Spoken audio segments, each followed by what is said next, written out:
What's going on, guys? Tyler here, coming back with a new video.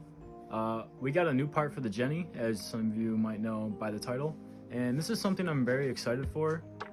I've been waiting for it for a minute now, but what we did get is we ordered a remote start kit for the Genesis, and I looked up online to see if there was like something we could just get, and there's a kit that actually gets made for our car. It's about like $400 something, but it was on sale. So I got it for like $270, and I was skeptical to buy it at first, but I asked some people in the Genesis group chat that I'm in on Snapchat, and some of them already have it, and they say that it works and they send videos, so I decided to buy it. But let's dig into the package. Alright, so let's see what we got going on with the box. The box is from MyKey Premium. That is the company that I ordered the remote start from. I will have a link in the description from where I bought this, but going inside the box, what you have inside is you have the wiring that you need. One wire connects to your push to start button within the car, and the other wire goes underneath the passenger side glove box. There's something you unplug, and you plug this into it. You plug it into the box and just plug it back into whatever's underneath the glove box on the passenger side, and then that's all you have to do for the setup of the remote start. These two cards also come within the box. I'm not sure what the QR code goes to, but here's what it is if any of you care.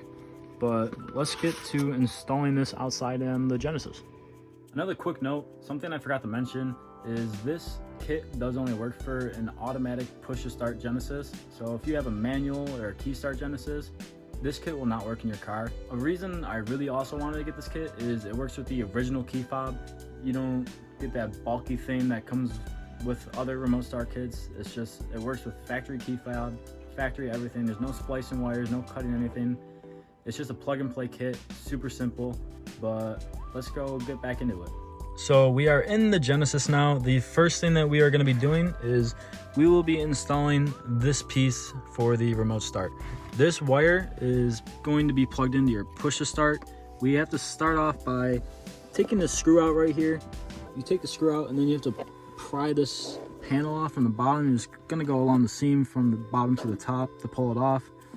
After doing that, we are going to unplug the push to start and plug this wire in from the male to the female or whatever, and then plug it back into the push to start, and that'll be the first step for setting up your remote start. So I'm gonna unscrew that, and I will try and get footage of me prying this off just to see how it is, and then I will be back. So we got the screw out. All you need is a Phillips screwdriver to get that out, but now I'm pretty sure all you have to do is just slowly pry this from the bottom, just like that. Try and get your fingers behind here. I'm gonna try and be gentle. I don't want to break it. Boom, there we go. Should be one more up top. There we go. So now if you look behind, there's this wire right here. We want to unplug this, and then when we unplug that, we're gonna plug this in and then plug it back into the remote or the push to start. Once you do that, we can start the process with this side. So now we have the wire plugged into the push to start here. So the only thing I didn't like is there wasn't a lot of room, but it kind of just snugged itself back in place. So you're just gonna push this back in place. You're gonna take your screw that back in. So that's what I'm gonna do real quick, and then we will get back to installing the rest of the kit. All right, so I'm gonna try and record this the best I can. Right now I'm just sitting on the edge of my car. I'm about to friggin' lay down here and try and get a look at this shit. Hey guys, future Tyler here, realizing I forgot to get a good look at the wire with a video, but there is two wires that are plugged in right here. The bottom wire, this one right here, this is the one you want to unplug. You don't unplug the top one, you unplug the bottom one. But let's get back into the video. My flashlight. But oh, this is going to be a lot harder than I thought. Maybe I won't record this. Alright guys, after like 20 minutes and a fucking cut finger later, I finally got that wire off. This is the demonic wire in question. And I'm not gonna lie, I ain't gonna sugarcoat it. That is the biggest pain in the ass plug I've ever had to get off in my entire life. And I asked the other people in the group chat how they got it off, and they said it's a pain in the ass, but you just gotta keep working at it and you'll get it. There's a clip or a push thing you have to hold on the inside. You hold that in with your finger, and you gotta somehow grab it and just keep pulling at it till it eventually comes out.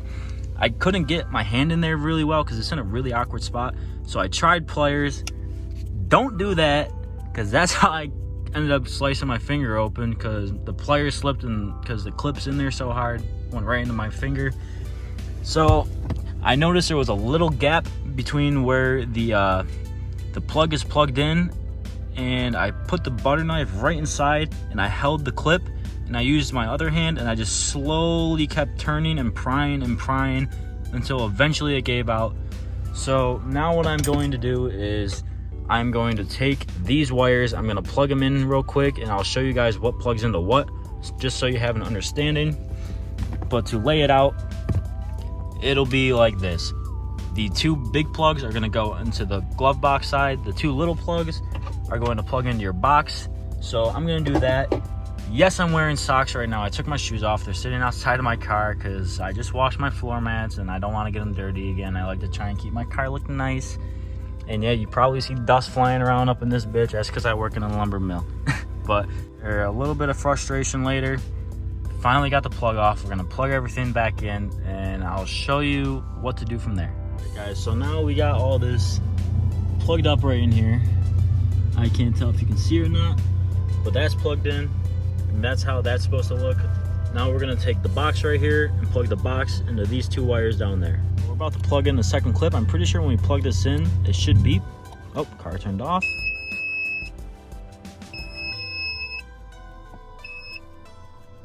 All right, so that should mean the remote starter is working. What you're supposed to do next for the remote start to work, you lock the car, you wait, do 1, 2.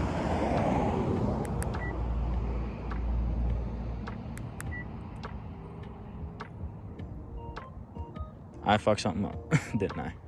All right, so now what you're supposed to do is you lock the car, you wait, and give it lock, lock. Oh, there it goes. No shit.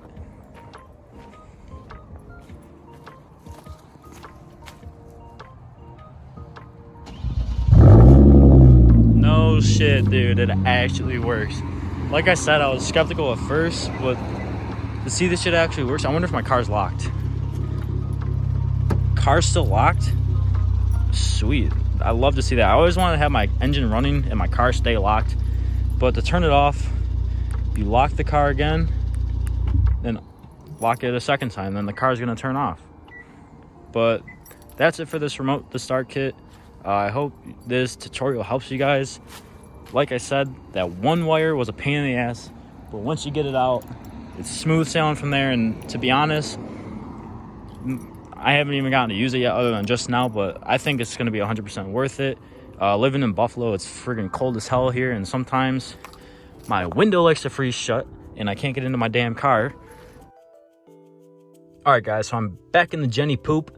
My phone died while I was trying to make the outro, so now I'm in the car because it's cold outside.